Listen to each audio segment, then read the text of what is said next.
ತಮಿಳುನಾಡಿನಲ್ಲಿ ನಟ ವಿಜಯ್ ಅವರು ಸಿಎಂ ಆಗಿ ಪ್ರಮಾಣ ವಚನ ಸ್ವೀಕಾರ ಮಾಡ್ತಾರಾ ಇಲ್ವಾ ಅನ್ನುವಂಥದ್ದು ಲಕ್ಷ ಕೋಟಿಯ ಪ್ರಶ್ನೆಯಾಗಿದೆ. ಈಗ ನೋಡಿ, ತಮಿಳುನಾಡಿನಲ್ಲಿ ಕ್ಷಣಕ್ಕೊಂದು ಬೆಳವಣಿಗೆ ನಡೀತಾ ಇದೆ. ನಟ ವಿಜಯ್ಗೆ ಬೆಂಬಲ ನೀಡೋದಕ್ಕೆ ವಿಸಿಕೆ ಏನಾದರೂ ಈಗ ಮುಂದಾಗ್ತಾ ಇದೆಯಾ? ಸಂಜೆ 4 ಗಂಟೆಗೆ ವಿಸಿಕೆ ನಾಯಕರ ಮಹತ್ವದ ಪ್ರೆಸ್ ಮೀಟ್ ನಡೆಯುತ್ತಿವತ್ತು. ಟಿವಿಕೆಗೆ ಬೆಂಬಲ ನೀಡುವ ಬಗ್ಗೆ ವಿಸಿಕೆ ಪಕ್ಷ ತನ್ನ ನಿರ್ಧಾರವನ್ನು ತಿಳಿಸುತ್ತೆ. ತಮಿಳುನಾಡಿನಲ್ಲಿ ಕ್ಷಣಕ್ಕೊಂದು ಬೆಳವಣಿಗೆಗಳು ನಡೀತಾ ಇದೆ. ನೋಡಿ, ವಿಸಿಕೆ ಕೂಡ ಈಗ ಬೆಂಬಲ ಕೊಡಬೇಕಾ ಬೇಡವಾ? ದಳಪತಿ ವಿಜಯ್ ಅವರ ಸರ್ಕಾರಕ್ಕೆ ಆಕ್ಸಿಜನ್ ಕೊಡುತ್ತಾ ಇಲ್ವಾ ಅನ್ನೋ ಪ್ರಶ್ನೆ ಕೂಡ ಎದುರಾಗ್ತಾ ಇರುವಂಥದ್ದು. ಹೀಗಾಗಿ ಭಾರಿ ಕುತೂಹಲ ಕೆರಳಿಸ್ತಾ ಇದೆ. ವಿಸಿಕೆ ನಾಯಕರ ಸುದ್ದಿಗೋಷ್ಠಿ ಏನು ಬೇಕಾದರೂ ಬೇಡಿಕೆ ಇಡಬಹುದು. ನಮಗೆ DCM ಕೊಡಿ, ಇಲ್ಲ ಹೋಮ್ ಮಿನಿಸ್ಟ್ರಿ ಕೊಡಿ, ಅಥವಾ ಪ್ರಬಲ ಸಚಿವ ಸ್ಥಾನಗಳನ್ನು ಕೊಟ್ಟರೆ ಮಾತ್ರ ನಾವು ಬೆಂಬಲ ಕೊಡ್ತೀವಿ ಅಂತ ಹೇಳಬಹುದು. ಯಾಕಂದರೆ ಈಗ ಅನಿವಾರ್ಯ ಸ್ಥಿತಿ. ನಟ ವಿಜಯ್ ಅವರು ಸರ್ಕಾರ ರಚನೆ ಮಾಡಬೇಕು ಅಂತಂದರೆ ಇದಕ್ಕೆಲ್ಲದಕ್ಕೂ ಕೂಡ ಒಪ್ಕೊಳ್ಳೇಬೇಕು. ಅಂತಹ ಒಂದು ಸಂದಿಗ್ಧ ಪರಿಸ್ಥಿತಿಯಲ್ಲಿ ಅವರು ಇದ್ದಾರೆ. ಹೀಗಾಗಿ ಇದೇ ಕಾರಣಕ್ಕೋಸ್ಕರ ಈ ಸಣ್ಣ ಪುಟ್ಟ ಪಕ್ಷಗಳೇನಿದ್ದಾವೆ, ಆ ಸಣ್ಣ ಪುಟ್ಟ ಪಕ್ಷಗಳು ಇದೇ ಕಾರಣಕ್ಕೋಸ್ಕರ ವಿಳಂಬ ಧೋರಣೆಯನ್ನು ಅನುಸರಿಸ್ತಾ ಇದೆಯಾ ಅಂಥದ್ದೊಂದು ಅನುಮಾನ ಕೂಡ ಈಗ ಕಾಡ್ತಾ ಇದೆ.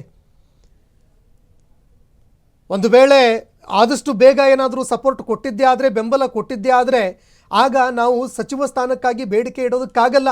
ಇಂಥದ್ದೇ ಸಚಿವಾಲಯ ಬೇಕು ಅಂತ ನಾವು ಕೇಳೋದಕ್ಕಾಗಲ್ಲ. ಅವ್ರು ಏನು ಕೊಡ್ತಾರೆ ಆಯ್ತು ಸ್ವಾಮಿ ಅಂತ ತೆಗೆದುಕೊಳ್ಬೇಕಾಗತ್ತೆ. ಆದರೆ ಅದೇ ಏನಾದರೂ ಅನಿವಾರ್ಯ ಸ್ಥಿತಿಯನ್ನು ಕ್ರಿಯೇಟ್ ಮಾಡಿದ್ರೆ ನಾವು ಯಾವ ಸ್ಥಾನವನ್ನು ಕೇಳಿದರೂ ಕೂಡ ಅವರು ಕೊಡುತ್ತಾರೆ. ಆರಾಮಾಗಿ ಒಂದೆರಡು ಸಚಿವ ಸ್ಥಾನವನ್ನು ಗಿಟ್ಟಿಸ್ಕೊಳ್ಬಹುದು. 2 ಸಚಿವ ಸ್ಥಾನ ಅನ್ನುವಂಥದ್ದು ವಿಸಿಕೆ ಪಕ್ಷಕ್ಕೂ ಕೂಡ ಗೊತ್ತಿದೆ. ಇದೇ ಕಾರಣಕ್ಕೋಸ್ಕರ ಈ CPI ಹಾಗೂ CPIM ಪಕ್ಷಗಳು ಕೆಲವು ವಿಚಾರಕ್ಕೆ ಸಂಬಂಧಪಟ್ಟಂತೆ ಮಾತನಾಡಿದ್ವು. ಇಲ್ಲ, ಅವರಿಗೆ ಬೆಂಬಲ ಕೊಡೋಣ ಅಂತ ಅವರು ಕೂಡ ಮನಸ್ಸು ಮಾಡಿದ್ರು. ಆದರೂ ಕೂಡ 116ಕ್ಕೆ ಬಂದು ನಿಂತಿದೆ ಈ ಸಂಕಟ. ನಿನ್ನೆನೇ ಅವ್ರದ್ದು ಪ್ರಮಾಣ ವಚನ ಸ್ವೀಕಾರ ಕಾರ್ಯಕ್ರಮ ಆಗೋಗಬೇಕಾಗಿತ್ತು. ಯಾಕಂದರೆ 6ನೇ ತಾರೀಕಿಗೆ ವಿಧಾನಸಭೆ ಮುಕ್ತಾಯ ಆಗಿದೆ. ಆದರೂ ಕೂಡ ಯಾಕಪ್ಪ CM ಆಗಿ ಸರ್ಕಾರ ರಚನೆ ಮಾಡ್ತಾ ಇಲ್ಲ ಅನ್ನುವಂತಹ ಪ್ರಶ್ನೆ, ಪ್ರಮಾಣ ವಚನ ಯಾಕಾಗ್ತಾ ಇಲ್ಲ ಅನ್ನುವಂತಹ ಪ್ರಶ್ನೆ, ಅನುಮಾನ ಎಲ್ಲರನ್ನೂ ಕೂಡ ಕಾಡ್ತಾ ಇತ್ತು.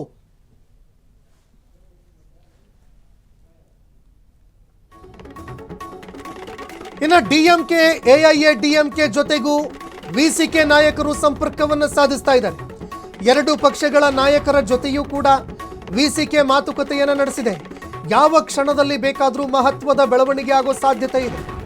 ವಿಸಿಕೆಯ ಆ ಇಬ್ಬರು ಶಾಸಕರು ತಮಿಳುನಾಡನ ದಿಕ್ಕನ್ನೇ ಬದಲಿಸ್ತಾರ. ಇಬ್ಬರೇ ಶಾಸಕರಿರೋದು.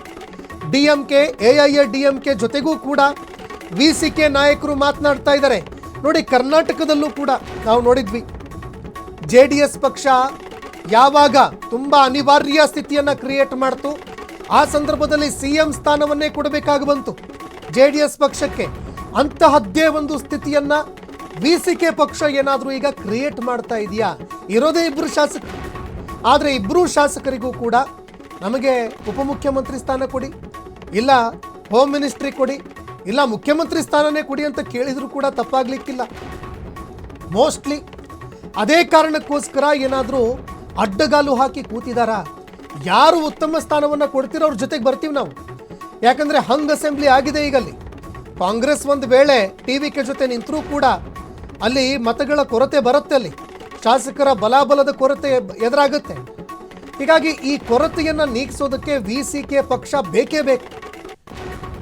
ವಿಸಿಕೆ ಪಕ್ಷ ಬರೋದಕ್ಕೆ ಕೆಲವು ಬೇಡಿಕೆಗಳನ್ನು ಇಡ್ತಾ ಇದೆ ಅನ್ನೋ ಮಾತುಗಳು ಕೇಳಿಬರ್ತಾ ಇದೆ. ನೋಡಿ, ಸಿದ್ಧಾಂತ ಮತ್ತೊಂದು ಮಗದೊಂದು ಯಾವುದು ಬೇಕಾಗಿಲ್ಲ ನಮಗೆ. ಸಚಿವ ಸ್ಥಾನ ಎಷ್ಟು ಕೊಡ್ತೀರಿ ಹೇಳಿ? 2 ಕೂಡ ಪ್ರಬಲ ಸಚಿವಾಲಯಗಳನ್ನು ಕೊಡೋದೇ ಆದರೆ ನಾವು ಬರ್ತೀವಿ ಅಂತ ಒಂದು ಕಡೆ ವಿಸಿಕೆ ಹೇಳ್ತಾ ಇದೆ. ಮತ್ತೊಂದು ಕಡೆ ಕಾಂಗ್ರೆಸ್ ಕೂಡ 5 ಶಾಸಕರ ಬಲಾಬಲವನ್ನು ಹೊಂದಿದೆ. ಅದು ಕೂಡ TVK ಜೊತೆಗೆ ಕೈ ಜೋಡಿಸ್ತಾ ಇದೆ. ಅವರು ಕೂಡ ಸಚಿವ ಸ್ಥಾನಕ್ಕಾಗಿ ಸಹಜವಾಗಿ ಬೇಡಿಕೆ ಇಡ್ತಾರೆ. ಇದರ ಜೊತೆಗೆ 108 ಸ್ಥಾನಗಳಲ್ಲಿ ಗೆದ್ದಿರುವಂತಹ TVK ಪಕ್ಷ, ಆ ಪಕ್ಷದ ಪ್ರಭಾವಿ ನಾಯಕರು ಯಾರಿದ್ದಾರೆ ಅವರೂ ಕೂಡ ನಮಗೆ ಸಚಿವ ಸ್ಥಾನ ಬೇಕೇ ಬೇಕು ಅಂತ ಅವರು ಕೂಡ ಬೇಡಿಕೆ ಇಡ್ತಾರೆ. ಆಗ ಏನಾದರೂ ಅಸಮಾಧಾನ ಎದುರಾಗಿದ್ದೇ ಆದರೆ ಅದರ ಲಾಭ ಬೇರೆ ಪಕ್ಷಗಳಿಗಾಗತ್ತೆ. ಒಂದು 3-4 ಜನ ಅಥವಾ ಬರೀ 2 ರಾಜೀನಾಮೆ ಕೊಟ್ಟರೂ ಸಾಕು, ಒಬ್ಬ ರಾಜೀನಾಮೆ ಕೊಟ್ಟರೂ ಸಾಕು, ಸರ್ಕಾರನೇ ಬಿದ್ದು ಹೋಗುತ್ತೆ. ಅಂಥ ಸ್ಥಿತಿ ಕ್ರಿಯೇಟ್ ಆಗುತ್ತೆ. ಅದೇ ಕಾರಣಕ್ಕೆ ಈಗ TVK ಪಕ್ಷಕ್ಕೆ ಆತಂಕಕ್ಕೆ ಕಾರಣವಾಗ್ತಾ ಇದೆ ಇದು.